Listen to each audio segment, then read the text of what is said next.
Welcome to another episode of China Update, where I provide you guys with the most up-to-date political, economic and geostrategic analysis on the world's number 2 economy. My name is Tony. Let's jump in. Okay, happy Wednesday everybody. Let me just say first of all at the beginning of the episode, it was wonderful to receive all your messages, your kind words of support, emails and comments after yesterday's video. Whether or not this channel is being shadow banned or seeing some sort of soft censorship, I believe the best way forward from my end is to continue to produce content that I believe adds the sort of value that you guys are looking for with the channel. And ultimately, if I continue to do this, then the channel will be just fine. And of course, if you guys keep watching and liking and making sure you're subscribed and even sharing the episodes, then I'm sure the channel can push through whatever this issue currently is with YouTube and continue to grow. I also just want to add that whether the channel grows or not, I am already tremendously appreciative, honored and privileged to be able to produce these episodes for the community, you guys that currently watch it. I very much appreciate your time, and the support is always a great sense of motivation for me. Okay, with that said though, let's move into today's episode. This week there is a developing story being covered by several major US publications about possible future restrictions on sales of US technology to Chinese national champion Huawei, and potentially even a total ban. Nothing has been confirmed yet, but we should move through what is being reported by each major outlet. On Monday, the first publication to report on the new restrictions was UK-based Japanese-owned Financial Times. The Times, citing several people familiar with discussions inside the administration, wrote that the Biden administration has stopped providing US companies with licenses to export to Huawei as it moves towards imposing a total ban on the sale of American technology to the Chinese telecom equipment giant. The Commerce Department, according to the sources, quote, had notified some companies that it would no longer grant licenses to any group wanting to export American technology to Huawei, end quote, adding, quote, the move marks the latest prong in Washington's campaign to curb the Shenzhen-based technology company, which US security officials believe helps China engage in espionage. Huawei denies any involvement in spying. End quote. We remember US restrictions were first applied to Huawei back in 2019 by the Trump White House by adding the company to a blacklist. This meant that US companies needed an export license to sell to it, a privilege granted to Qualcomm and Intel. Of course, since then, Washington has introduced other general restrictions designed to hobble PRC advanced technology ambitions, most notably on advanced semiconductors and chip-making equipment exports to the PRC from October last year. Restrictions which, as we explored late last week, Japan and the Netherlands appear to be on board with.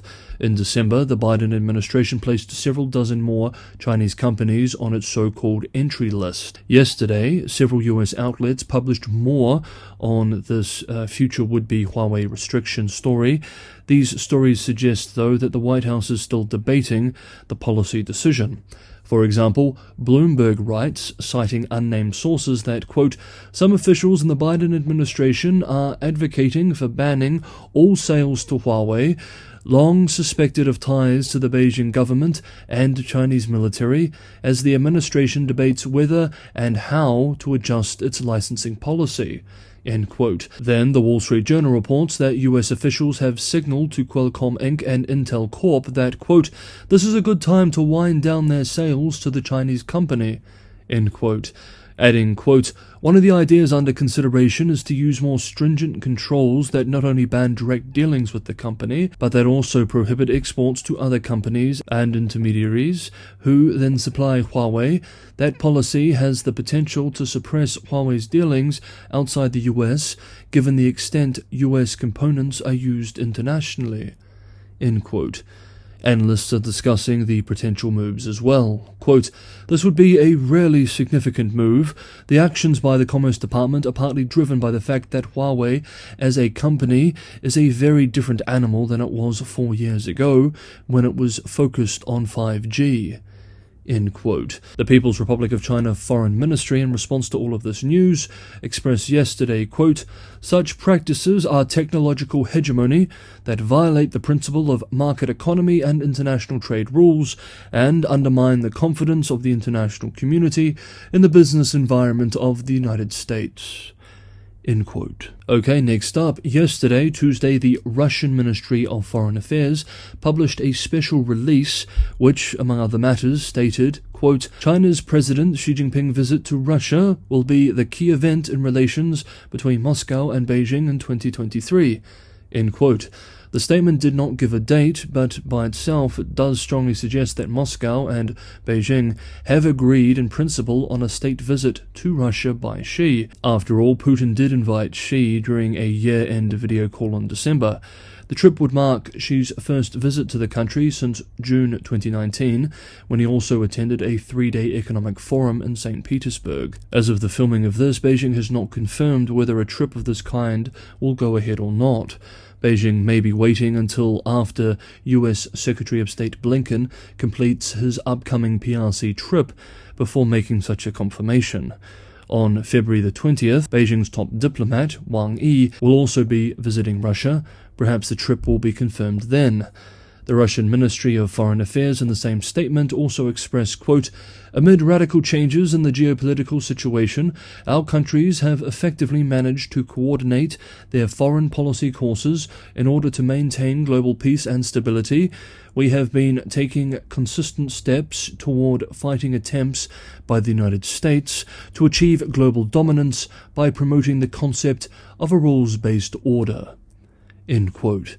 The PRC under Xi's leadership has stood by Russia throughout the Ukraine war, providing rhetorical and economic support. As we remember, Russia's trade with China jumped over 30% last year to record highs. This closeness has, of course, greatly hurt China's already shaky reputation with the EU. Hey guys, like I said, if you're enjoying the episode, it's a huge help if you hit that like button and just make sure you're subscribed if you do want to get more episodes like this. And as always, anyone who can go that extra mile and help me keep the channel sustainable, be part of the community that allows me to make these episodes for you guys every day, Patreon and Buy Me a Coffee links are in the description below. Thank you so much, everybody, for the ongoing support. Now, let's end today's episode with the economy. In December, the Chinese economy saw a horrible final month to a terrible year. Over the last few weeks, we have seen preliminary signs, however, of an early rebound now that zero COVID has been abandoned. And now, as we move into February, we are beginning to get more firm economic numbers for the month of January. And yes, it does appear that the economy is rebounding in many areas from both a lower base in December and in some metrics year on year. We note that this rebound is relative, however, with many metrics still falling short of pre-pandemic levels. And indeed, as we will see, January is more a month of mixed performance. Quote, January is a bit unexpected as everyone is still quite cautious. It's difficult for PMI to pick up in the same month as the Chinese New Year, as workers normally have 2 weeks off. All the other real indicators, employment, inventory, and delivery times got worse. End quote. Yesterday, the National Bureau of Statistics published the official Manufacturing Purchasing Managers Index, PMI, for the month of January. According to the official data, manufacturing activity in China saw modest expansion after 3 months of contraction, jumping to 50.1 from 47 in December. We remember any number above 50 represents expansion, below represents contraction. 18 of the 21 surveyed industries saw growth month on month. Household spending surged, with the new orders index for the non-manufacturing sector jumping to 51.6 from 37.4 in December. These are all official numbers. However, the Caixin China General Manufacturing Purchasing Managers Index, PMI, which seeks to give a more independent snapshot of the country's manufacturing sector, shows that activity in China's manufacturing sector actually contracted for the 6th consecutive month in January. The senior economist at Caixin Inside Group, which puts together this index, expressed with the publication of the data, quote, overall, the pandemic continued to take its toll on the economy in January, but optimism in the sector continued to improve as business owners expected a post-COVID economic recovery. End quote. Property in January is looking, well, not good, but at the very least, less bad versus December. New research this week published by China Index Academy shows that the average number of visits to housing projects in many key cities, such as Beijing, Hangzhou, Chengdu, and Xi'an, rose compared with that during last year's Chinese New Year. However, Shanghai E-House Real Estate Research Institute, also in a report this week, writes that among the cities whose housing prices have been monitored, around 70% have prices considered weak. On the investment side, foreign capital poured into China in January. According to Bloomberg compiled data, offshore funds have added a net 141.2 billion yuan, $20.9 billion worth of stocks listed in Shanghai and Shenzhen through trading links with Hong Kong last month. That's more than 50% above the previous monthly record, though we note that records only go back as far as 2017, and again, like many of these other metrics, this is from a low base in December. So we can see very much mixed results for the month of January, positive relatively speaking, but not yet healthy.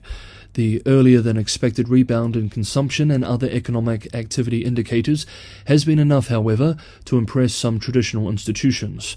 For example, this week the International Monetary Fund, IMF, raised its estimate for China's GDP growth this year to 5.2% from a 4.4% projection made in October, citing a faster than expected recovery in January for the change. The rebound will then moderate in 2024, it says, slowing to around 4.5%, then 4% over the medium term. We will see. Okay, that is today's episode of China Update. Thank you so much, everybody, for watching. Have a wonderful day wherever you are, and I will see you all tomorrow.